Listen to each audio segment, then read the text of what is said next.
तर नमस्कार, जय महाराष्ट्र. मीच आहे प्रथमेश आणि तुम्ही पाहत आहात जॉब्स आणि बरंच काही. पुन्हा एकदा स्वागत करतो तुमचं एका नवीन जॉबच्या अपडेटसोबत. आजचे मित्रांनो जाहिरात असणार आहे गव्हर्नमेंट ऑफ इंडिया यांच्याकडून प्रसिद्ध करण्यात आलेली जाहिरात असणार आहे. डिपार्टमेंट ऑफ डिफेन्स प्रोडक्शन किंवा director of general of quality assurance या डिपार्टमेंट अंतर्गत तुम्हाला वॅकन्सीची संधी यामध्ये असणार आहेत.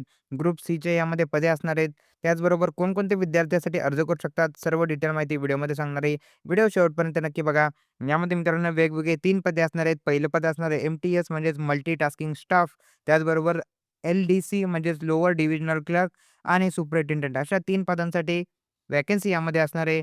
तर चला डिटेल माहिती व्हॅकन्सीबद्दल बघूया. त्याआधी मित्रांनो चॅनलवरती नवीन असाल तर चॅनलला सबस्क्राईब करायला विसरू नका. आपल्या चॅनलवरती डेली तुम्हाला रोज एका नवीन जॉबची अपडेट तुमच्यापर्यंत पोहोचवली जाते.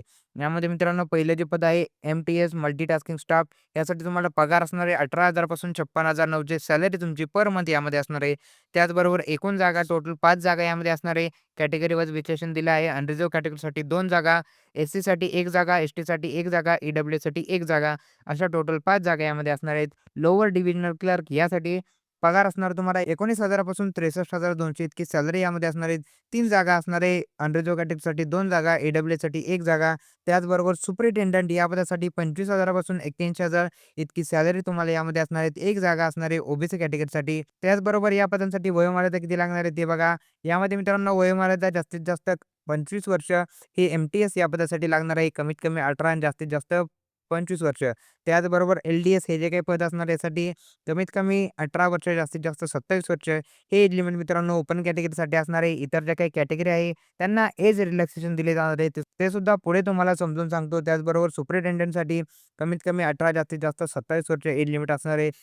महत्त्वाची गोष्ट एलिजिबिलिटी क्रायटेरिया बघा. यासाठी एम-टी-एस या पदासाठी मॅट्रिक्युलेशन फक्त 10वी पास असाल तर तुम्ही या पदासाठी अर्ज करू शकता. त्याचबरोबर लोअर डिव्हिजनल क्लर्क या पदासाठी 12th pass from the recognised university और बोर्ड 12वी पास असणे गरजेचं असणार आहे. त्याचबरोबर तुमचा टायपिंग स्पीड इथे बघितला जाणार आहे. 35 वर्ड्स पर मिनिट तुमचा इंग्लिशचा टायपिंग स्पीड लागणार आहे आणि 30 वर्ड्स पर मिनिट तुमचा हिंदीचा टायपिंग स्पीड इथे बघितला जाणार आहे. आणि सुपरिटेंडंट या पदासाठी 12+2 म्हणजे 12वी लागणार आहे. त्याचबरोबर तुम्हाला certificate course in material and management आणि त्याचबरोबर 2 वर्षाचा अनुभव तुम्हाला लागणार आहे. स्टोअर कीपिंग किंवा अकाउंटन्सीचा 2 वर्षाचा अनुभव तुम्हाला इथे लागणार आहे. म्हणजे हे जे काही 2 पदे मित्रांनो असणार आहेत, पहिले 2 पदे या पदांसाठी कोणत्याही प्रकारचा तुम्हाला अनुभव लागणार नाहीये. या पदांसाठी तुम्ही अर्ज करू शकता.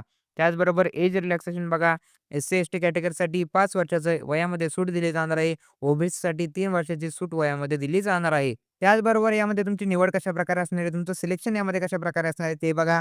यामध्ये तुमची आधी शॉर्ट लिस्टिंग होणार आहे. जर ॲप्लिकेशनचे फॉर्म जर जास्त आले, तर तुमची एक स्किल टेस्ट किंवा रिटन एक्झाम घेतली जाणार आहे. जर जास्त फॉर्म आले तर. नाहीतर तुमचे डायरेक्ट यामध्ये एक रिटन एक्झामिनेशन असणार आहे. स्किल टेस्ट जर तुमची नाही झाली, तर त्यानंतर तुमची एक पहिली रिटन एक्झाम असणार आहे. या रिटन टेस्टद्वारे तुमचं डायरेक्ट सिलेक्शन यामध्ये असणार आहे. इतर कोणत्याही प्रकारची एक्झाम तुम्हाला यामध्ये द्यायची नाहीये. रिटन एक्झाममध्ये मल्टीटास्किंग स्टाफ या पदासाठी तुम्हाला टोटल वेगवेगळे 4 सब्जेक्ट असणार आहे. जनरल इंटेलिजन्स आणि रिझनिंगचा क्वेश्चन असणार आहे तुम्हाला 25. त्याचबरोबर जनरल अवेअरनेसचे 25 क्वेश्चन, इंग्लिश लँग्वेज आणि कॉम्प्रिहेन्सिव्ह 25 क्वेश्चन आणि न्यूमेरिकल ॲप्टिट्यूड याचे टोटल 25 क्वेश्चन. अशी 100 गुणांची तुमची टोटल एक्झाम यामध्ये होणार आहे. त्याचबरोबर लोअर डिव्हिजनल क्लर्क या पदासाठी सुद्धा सेम असणार आहे. तुमची एक्झामचे सब्जेक्ट यामध्ये सेम असणार आहे. पॅटर्न यामध्ये सेम असणार आहे.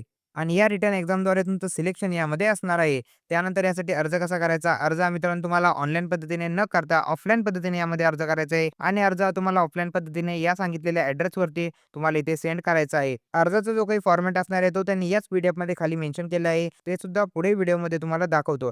या ॲड्रेसवरती तुम्हाला ऑफलाईन पद्धतीने अर्ज सेंड करायचा आहे. त्याचबरोबर जे काही इतर तुमचे डॉक्युमेंट असेल, एज्युकेशनचे डॉक्युमेंट, एक्सपिरियन्सचे डॉक्युमेंट ते सुद्धा तुम्हाला अर्जासोबत यामध्ये जोडायचे आहे. त्याचबरोबर मल्टीटास्किंग स्टाफ या पदासाठी जॉब रिस्पॉन्सिबिलिटी तुमची काय असणार आहे ते सुद्धा सविस्तर या पी-डी-एफमध्ये मेन्शन केलेलं आहे. ही जी पी-डी-एफ असणार आहे मित्रांनो आपल्या टेलिग्राम चॅनलवरती अवेलेबल करून देतो. टेलिग्राम चॅनलची लिंक डिस्क्रिप्शनमध्ये प्रोव्हाईड केली आहे. तिथे जाऊन आपल्या टेलिग्राम चॅनलवरून ही पी-डी-एफ डाउनलोड करा. पी-डी-एफ एकदा सविस्तर वाचा. जर या पदासाठी तुम्ही पात्र होत असाल तर नक्की अर्ज करायला पाहिजे. त्यानंतर मित्रांनो हा असणार आहे ॲप्लिकेशन फॉर्मचा फॉर्मॅट.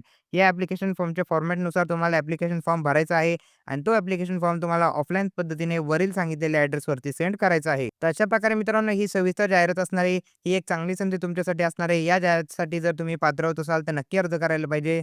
त्याचबरोबर या जाहिरातीबाबत कसल्याही प्रकारचा डाऊट असेल तर कमेंट सेक्शनमध्ये नक्की कमेंट करा आणि अशाच प्रकारच्या डेली अपडेटसाठी आपल्या चॅनलला सबस्क्राईब करायला विसरू नका.